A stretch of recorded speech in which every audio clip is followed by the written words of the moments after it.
भगवान के सर पर मुकुट रख दिया।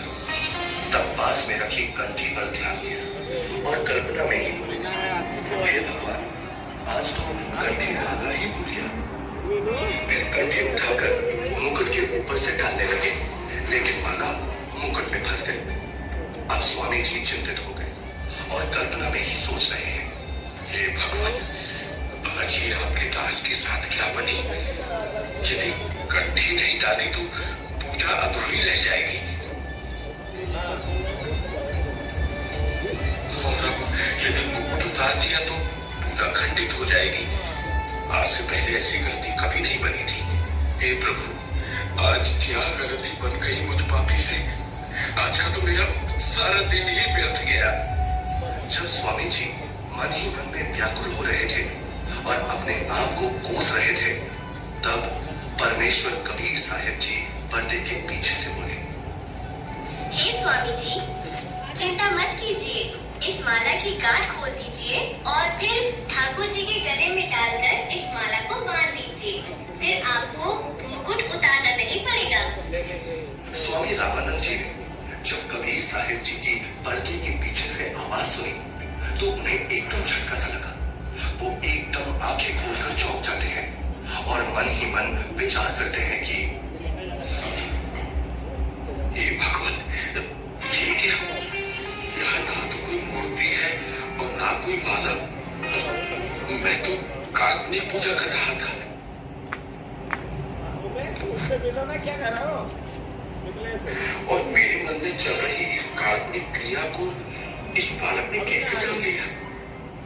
ये कोई साधारण बालक नहीं हो सकता। मेरे इस भजन क्रिया को तो केवल भगवान ही जान सकता है। ये तो साक्षात भगवान है। आपने तो मेरे मन की बात बता दी। आप तो स्वयं भगवान आए। आपको नमस्कार मेरे भाइयों, सबसे पहले आप सबको मैं साहिब बंदगी सतनाम कहता हूँ। उस परम पिता परमात्मा को याद करके, उस मालिक को याद करके सबको प्रेम नमन करता हूँ और पूरी उम्मीद करता हूँ कि आज का सत्संग आप इसको सुनकर, इसको देखकर, इस पर चिंतन मनन कर आप इस बात को जरूर समझ पाएंगे कि नितिन दास आपको क्या समझाना चाहता है। जिस पर मालिक की विशेष कृपा होगी वो मेरी हर बात को समझेगा, वो मेरे हर भाव को समझेगा, और जो मालिक की कृपा से वंचित रह जाएगा वो मेरी बात सुनकर भी नहीं समझ पाएगा। लेकिन मैं फिर भी परम पिता परमात्मा से ये अरदास करता हूँ कि मेरी एक एक बात आपको अच्छे से समझ में आए और आपके हृदय में मेरी बात जो परम सत्य है वो गहराई तक जाए और सारे भरम, सारी शंकाओं का खात्मा करके उस एक परम पिता परमात्मा को, उस एक सतपुरुष को समझ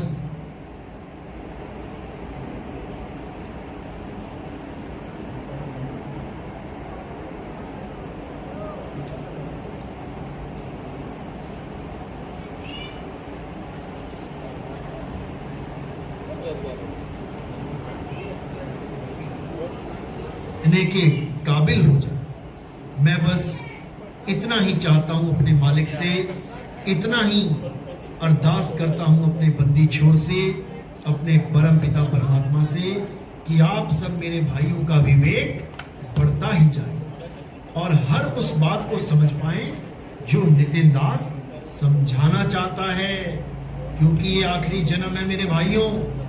अगर इस जन्म में तुमने इस मूल ज्ञान को नहीं समझा तो मेरे भाई 184 में जाना पड़ेगा, बार बार धक्के खाने पड़ेंगे, बार बार जन्म मरण में आना ही पड़ेगा। अच्छी तरह समझना। साहिब बंदगी सतनाम। परमात्मा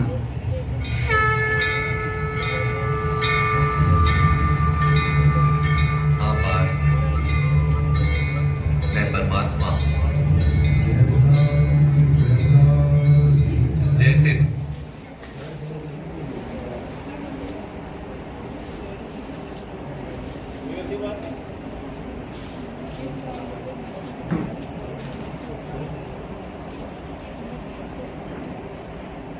तुम भी परमात्मा,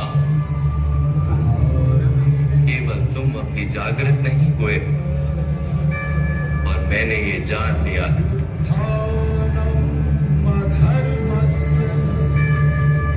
तो अच्छी तरह समझिए यहाँ पर क्या समझाया कृष्ण जी ने। उन्होंने स्पष्ट बोल दिया कि हाँ अर्जुन, मैं परमात्मा हूं, जैसे तुम भी परमात्मा हो।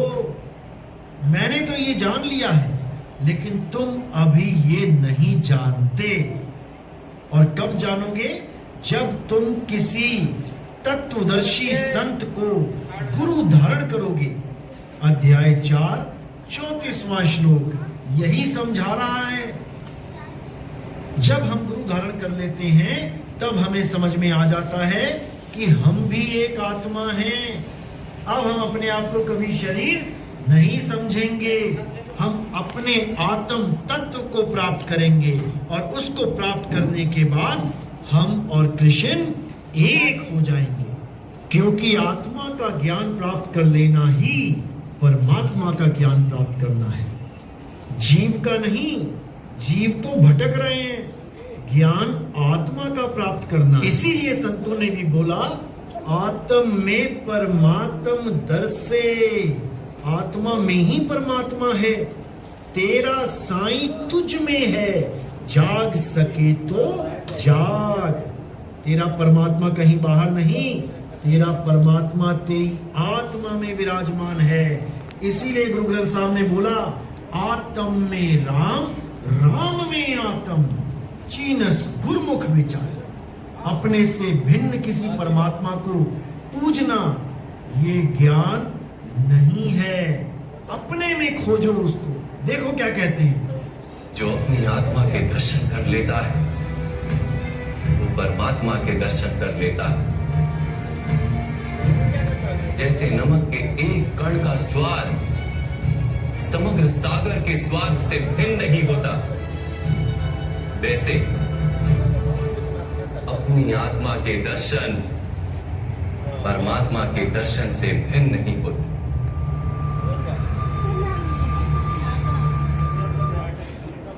तो मेरे भाइयों, बिल्कुल स्पष्ट ज्ञान समझा दिया गया कि आत्मा का दर्शन ही परमात्मा का दर्शन है। आत्म ज्ञान को प्राप्त करना ही परमात्मा को प्राप्त करना है। अब इसी को अच्छे से समझना है। एक जगह भी ये नहीं बोला कि किसी मंदिर में जाके पूजा करना, किसी पत्थर को भगवान मानना, किसी पूजा पाठ हवन यज्ञ में शामिल होना, बिल्कुल नहीं बोला गया। केवल एक ही ज्ञान समझाया गया कि अपनी आत्मा को जान अर्जुन, वही परमात्मा है। लेकिन जब तक हम अपनी आत्मा को नहीं जान पाते या हमें ऐसा कोई गुरु नहीं मिल पाता जो हमें हमारी आत्मा के बारे में बता दे, तब तक हमें वो सब कार्य करने चाहिए जो हमारे संस्कारों के साथ जुड़े होते हैं। जैसे मंदिर जाना, हवन यज्ञ करना, पूजा पाठ करना, तीर्थ स्थान जाना, और भी जैसा भी संस्कार जिसके भी घर में जो मिल रहा है उसको करना चाहिए, ताकि हमारे बच्चे या हम गलत रास्ते पे ना चल पड़े। लेकिन सारी उम्र हमें पूजा पाठ ही नहीं करना है, सारी उम्र हमें मंदिर ही नहीं जाते रहना है, सारी उम्र हमें केवल हवन यज्ञ ही नहीं करते रहना है। हमारे जीवन का जो परम लक्ष्य है वो आत्मा को जानना है। क्योंकि जब तक हम आत्मा को नहीं जाने तब तक हम खुद को पहचान ही नहीं सकते कि हम हैं कौन। हम हमेशा अपने आप को आदमी, औरत, बच्चा, बूढ़ा, जवान मान के ये जीवन जी के चले जाते हैं, मर जाते हैं, खप जाते हैं। लेकिन हम कभी नहीं जान पाते कि हम ही आत्मा हैं। इसीलिए अर्जुन को यही समझाया जा रहा है गीता में कि हे अर्जुन, तू भी ये समझ ले कि तू शरीर नहीं है, यानी तू आदमी नहीं है। ये 2 हाथ, 2 पैर, पेट, जांघ, भुजाएं नहीं है। तू भी एक आत्मा है।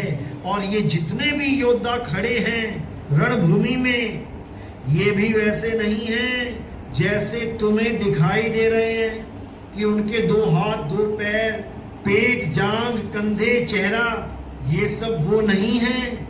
वो भी आत्मा है, लेकिन माया के प्रभाव के कारण न तुम ये समझ पा रहे हो कि तुम एक आत्मा हो, और ना ही वो समझ पा रहे हैं कि वो आत्मा है। ये ज्ञान तुम्हें तभी हो पाएगा जब तुम